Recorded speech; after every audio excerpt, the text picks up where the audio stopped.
अब इसी के साथ में टाइप नंबर 10 चलते हैं, ट्री कंसेप्ट की। कोई एक चीज है और उसके कई सारे तुम्हें टुकड़े करने हैं, जैसे एक भाग हो गया, दूसरा हो गया, तीसरा हो गया, चौथा हो गया, ठीक है, और उसके ऊपर में तुमसे यहाँ पर बातें पूछी गई हैं। तो वो यहाँ पर क्या है, जैसे 58 नंबर क्वेश्चन देखो क्या हो गया। आप यहां पर देखिए, कहा गया एक कंपनी में 35% एम्प्लॉय जो है साइंस बैकग्राउंड से हैं, 1/5 जो है वो आर्ट्स बैकग्राउंड से हैं, बाकी या तो अनपढ़ है या फिर मेरे भाई कॉमर्स बैकग्राउंड से है। नंबर ऑफ अनपढ़ों की संख्या 300 है, जो कि आधा है मेरे भाई कॉमर्स बैकग्राउंड के। How many employ are there from science and arts. एकदम हलवा क्वेश्चन है मेरे भाई। तुम्हारे सामने सबसे पहले साइंस बैकग्राउंड वाले हैं, फिर उसके बाद में आर्ट्स बैकग्राउंड वाले हैं, फिर या तो मेरे भाई अनपढ़ है या फिर तुम्हारे कॉमर्स वाले हैं।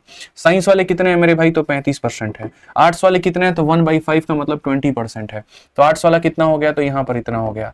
35 और 20 55 है, तो यहां पर ये कितना हो जाएगा, 45% मेरे भाई दोनों मिला के हो जाएंगे।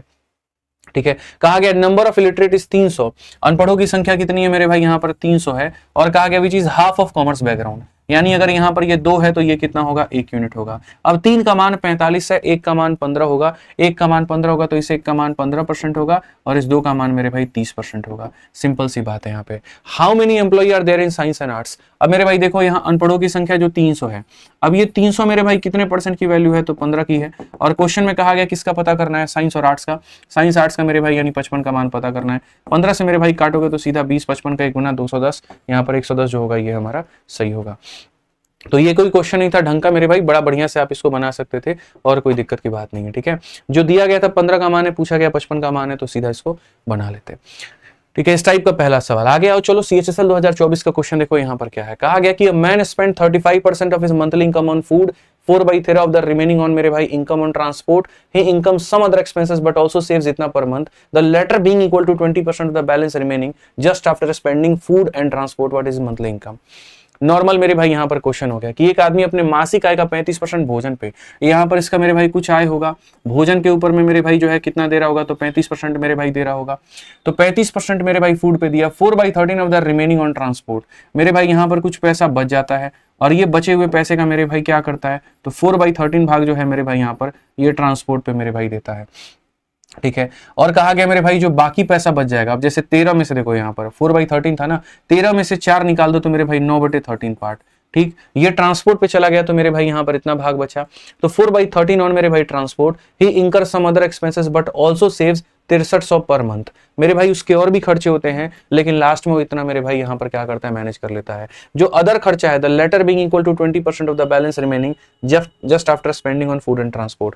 ठीक है, वह कुछ अन्य खर्च करता है लेकिन प्रति माह 6300 रुपया बचाता है, जो कि भोजन और परिवहन पर खर्च करने के बाद में मेरे भाई यहाँ पर भोजन पे और परिवहन पे, ये दोनों पे खर्च करने के मेरे भाई यहाँ पर बाद में शेष राशि के 20% के बराबर है। और कौन सी चीज मेरे भाई 20% के बराबर है, तो यहाँ पर ये वाला पैसा। ठीक है, जो बच जाता है उस शेष राशि का मेरे भाई यहाँ पर ये 20% है, रिमेनिंग का ये 20% है, रिमेनिंग का ये मेरे भाई यहाँ पर 20% है। ऐसे मान के चलते हैं कि इंसान के पास में 100% की इनकम है, 100% में से 35 निकाल दिया तो बचा कितना मेरे भाई, 65 बच गया।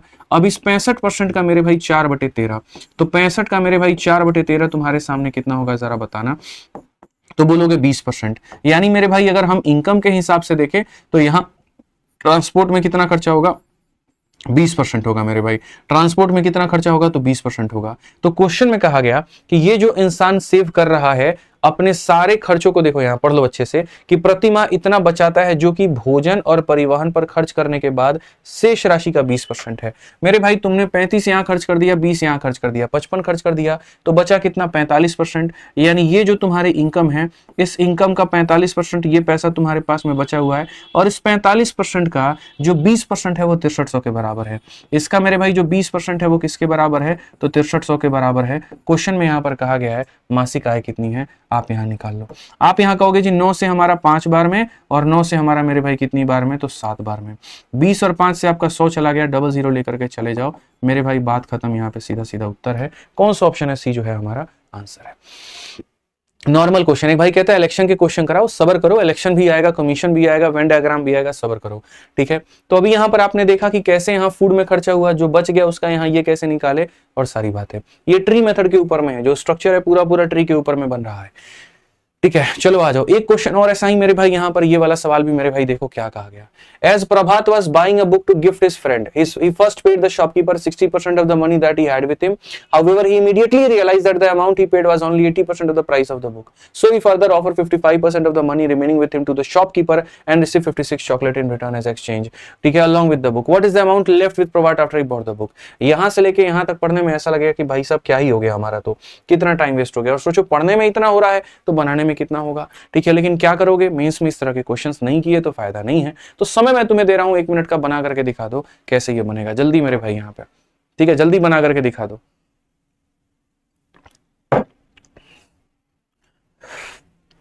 प्रभात अपने दोस्त को उपहार देने के लिए पुस्तक खरीद रहा था, तो मान लो उसके पास में कितने रुपए थे, उसके पास में 100 रुपए थे एग्जाम्पल के तौर पे।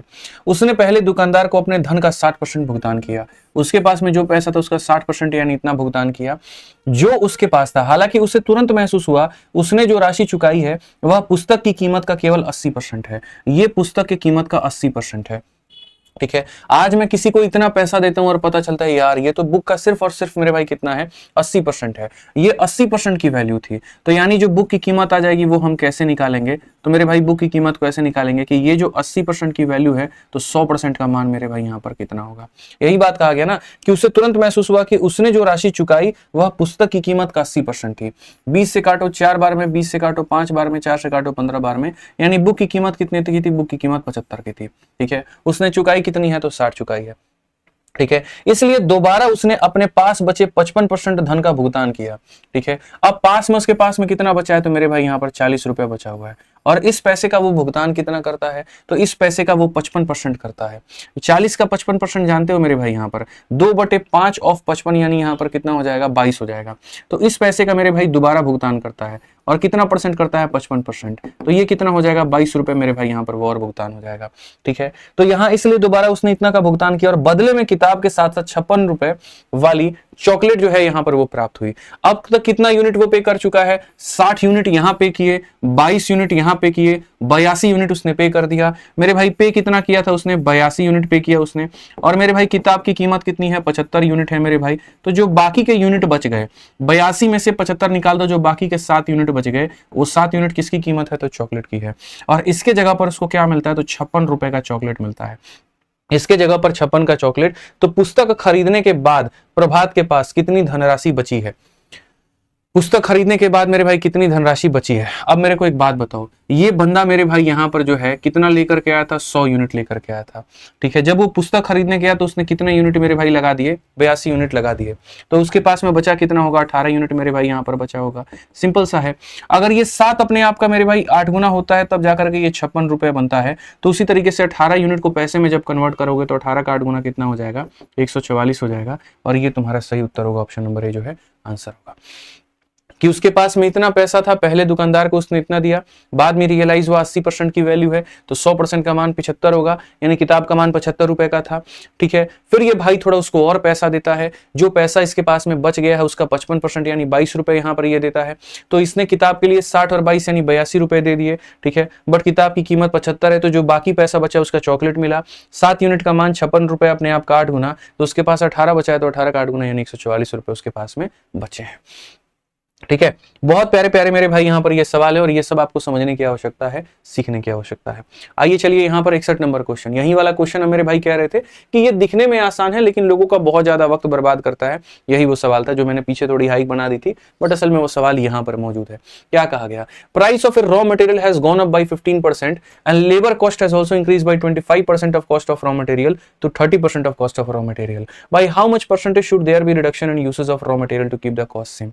जैसे आज मान लीजिए क्या, जैसे मान लीजिए हमारा पब्लिकेशन है, हम किताबों को पैक करके पूरे भारत में भेजते हैं, तो हमारी जो लेबर है ना वो इस बात पर काम नहीं करती है कि 9 घंटे के हम इतने रुपए लेंगे, नहीं, वो किताबों के यूनिट के ऊपर में काम करती है। एक किताब पर वो 1 रुपया लेती है, ऐसे मान करके चलो। ठीक है। तो पहले क्या था यहां पर कि मेरा लेबर एक किताब का 1 रुपया लेता था, अब मेरा लेबर एक किताब का 2 रुपया लेने लगा। ठीक है, तो जाहिर सी बात है किताबों की संख्या बढ़ेगी तो लेबर का भी कॉस्ट बढ़ेगा और मेरा टोटल खर्चा बढ़ेगा। तो मुझे यहां पर कितनी किताब रखनी होगी या किताबों की संख्या में कितनी कमी करनी होगी कि मेरा खर्चा पहले के बराबर में आ जाए। ठीक है मेरे भाई, यहां पर क्या होता है, किताबों की संख्या भी बढ़ गई, लेबर का किराया भी बढ़ गया, तो टोटल कॉस्ट बढ़ गया। बट मेरे पास में कॉस्ट उतना बढ़ाने का क्षमता नहीं है, मुझे उतना ही कॉस्ट रखना है जितना पहले था। इसके लिए मुझे किताबों की संख्या को कम करना होगा। जैसे मैं उसकी संख्या को कम करूंगा तो लेबर जो पैसा लेती है वो तो किताबों की संख्या पर लेती है, तो जैसे किताबों की संख्या कम होगी तो लेबर का भी पैसा कम होगा, तो टोटल कॉस्ट भी कम होगा और मैं बराबर आ पाऊंगा। इसलिए हमेशा इसकी लाइन में ये कहा जाता है कि भाई how much percent should the reduction in usage of raw material. तो रॉ मटेरियल को कम करो, लेबर कॉस्ट कम हो जाएगा और टोटल कॉस्ट डायरेक्टली यहां पर कम हो जाएगा। तो अगर हम यहां देखें तो मेरे भाई यहां पर क्या होता था, रॉ मटेरियल का ये खर्चा था और ये मेरे भाई लेबर का खर्चा था और इसको मिलाकर के हमारा क्या बनता था, तो टोटल बनता था। तो पहले यहां पर केस नंबर 1 क्या था और बाद में केस नंबर मेरे भाई 2 क्या था। कहा गया the price of raw material has gone up by 15%। Raw material की कीमत 15% से बढ़ गई, तो 100 की कीमत मेरे भाई 115 हो चुकी है। और लेबर पहले 25% लेता था रॉ मटेरियल का, वो 30% लेने लगा। पहले इसका 25% यानी 25 रुपया लेता था, तो टोटल खर्चा 125 का आता था कि 100 का सामान 25 का लेबर, इतना मेरे भाई खर्चा आ जाएगा। अब कहा गया इसकी कीमत बढ़ गई है, इतना हो गया है, और अब लेबर इसका 30% लेगी। इसका 30% कितना होगा पता है, 115 का 3 गुना मेरे भाई 345, यानी इतना रुपया लेबर लेगी। तो अब जो खर्चा आ गया वो मेरे भाई यहां पर कितना आ गया, तो बोलोगे सर 14, ठीक है 149.5, यहाँ 149 हमारे सामने आ गया सर। ठीक है कितना आ गया, 149 आ गया।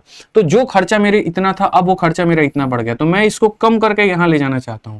कहा गया by how much percentage should there be reduction. Reduction कितने का मेरे भाई करोगे, इसमें कितना कम करोगे कि यहां पर ये हो जाए, तो बोलोगे 24.5। कितना कम करोगे, 24.5।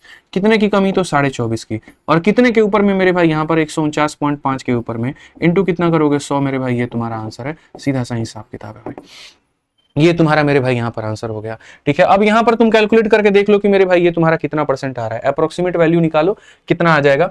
अगर तुम यहां काटोगे 5 से 4 बार, 5 से 9 बार और 5 से तुम्हारा 2 बार में, 9 बार में, और उसके बाद में मेरे भाई फिर वापस यहां पर 9 बार में, लगभग यहां पर ये 300 है और यहां पर ये मानो 50 है। 1/6, 1/6 मतलब कितना हो गया तुम्हारे सामने, लगभग यहां पर बता दो, ऑप्शन नंबर 1 के करीब में आ गया। 1/6 16 के करीब में होता है, आप करके देख लीजिए। इसका लगभग ये 6 गुने के करीब में ही है मेरे भाई यहां पर, तो 16 पॉइंट यहां पर ये हो जाएगा।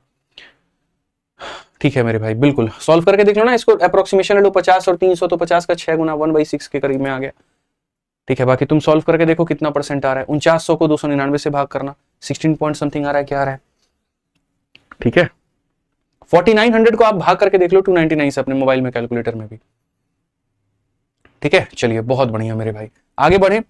4900 डिवाइडेड बाई 299 हो गया ना भाई यहाँ पे। ठीक है, अप्रोक्सीमेशन का भी सहारा लिया करो, वो भी बहुत जरूरी होता है, बहुत फायदेमंद होता है। अब जैसे इसी क्वेश्चन में देखो, इसका आंसर पूरी दुनिया को पता है 24.6। इतनी बार तुम मॉक टेस्ट में और दुनिया जहान में लगा चुके होगे, तुम्हें पता होगा, बट मेरे भाई फिर भी बना लो। वही वाला क्वेश्चन है जो पीछे वाला था। ठीक है, सेम है कि निर्माण इकाई में देखा गया कि कच्चे माल की कीमत में 25% की वृद्धि हो जाती है और श्रम की जो लागत है, पहले 30% लेबर लेता था, वो 38% लेने लगा है। तो यहाँ पर कितना कमी करोगे, तो ये क्वेश्चन मेरे भाई तुम बना लेना, ये तुम्हारे लिए होमवर्क है। आंसर 24.6 है, बना लेना। पीछे वाले कंसेप्ट के ऊपर में ही है, ये डायरेक्टली लिंक है उसके ऊपर में।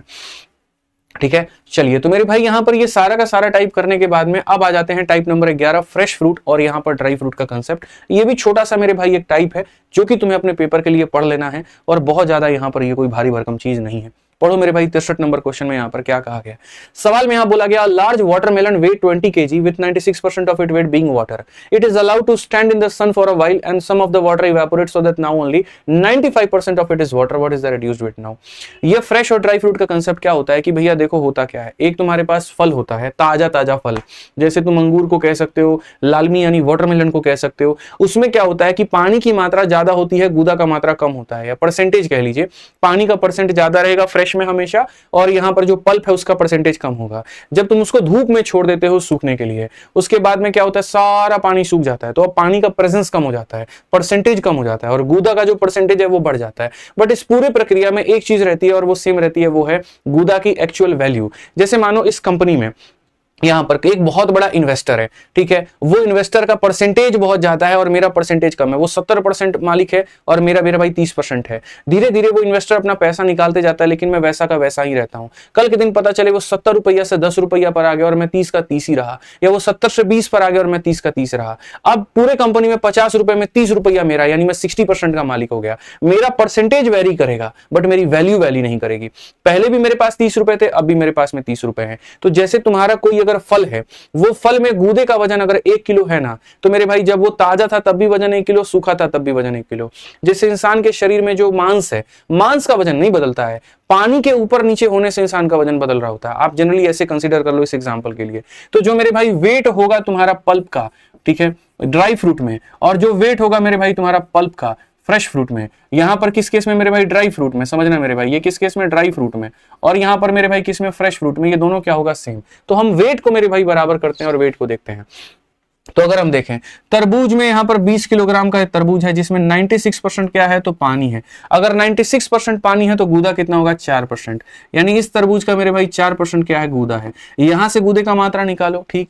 फिर कहा गया थोड़ी देर के लिए धूप में छोड़ दिया गया, कुछ पानी वाष्पित हो गया, अब इसमें केवल 95% पानी है।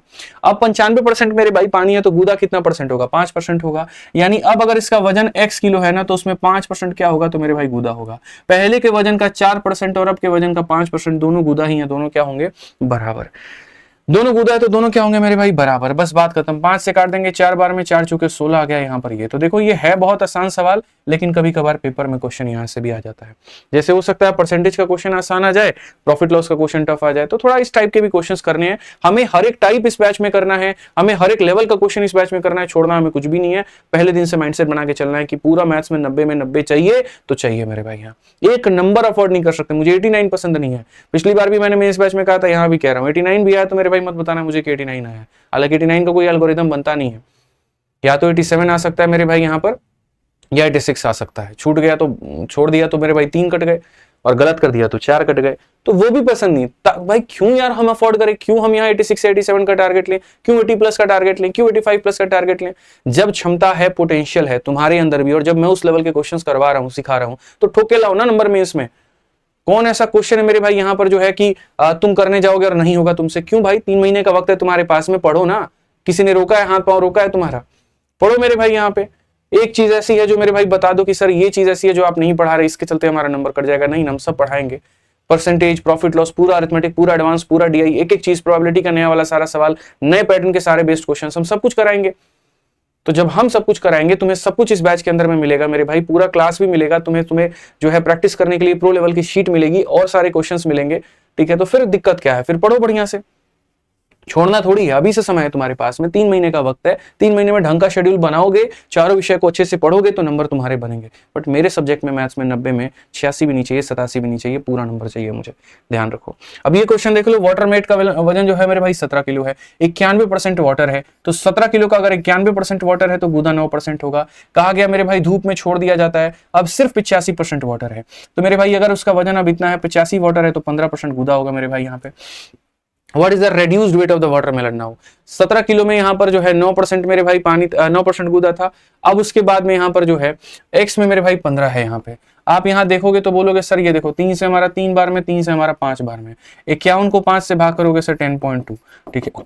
तो क्वेश्चन में ये कहा कि नया वाला मान बता दीजिए, नहीं, ठीक है। एक बार रुक जाओ पहले, what is the reduced rate? हाँ सही है मेरे भाई, नया वाला मान कितना होगा, तो 10.2 होगा। यहाँ पर वजन वो घट करके कितने पर चलाएगा, 10.2 पर चलाएगा, ठीक है।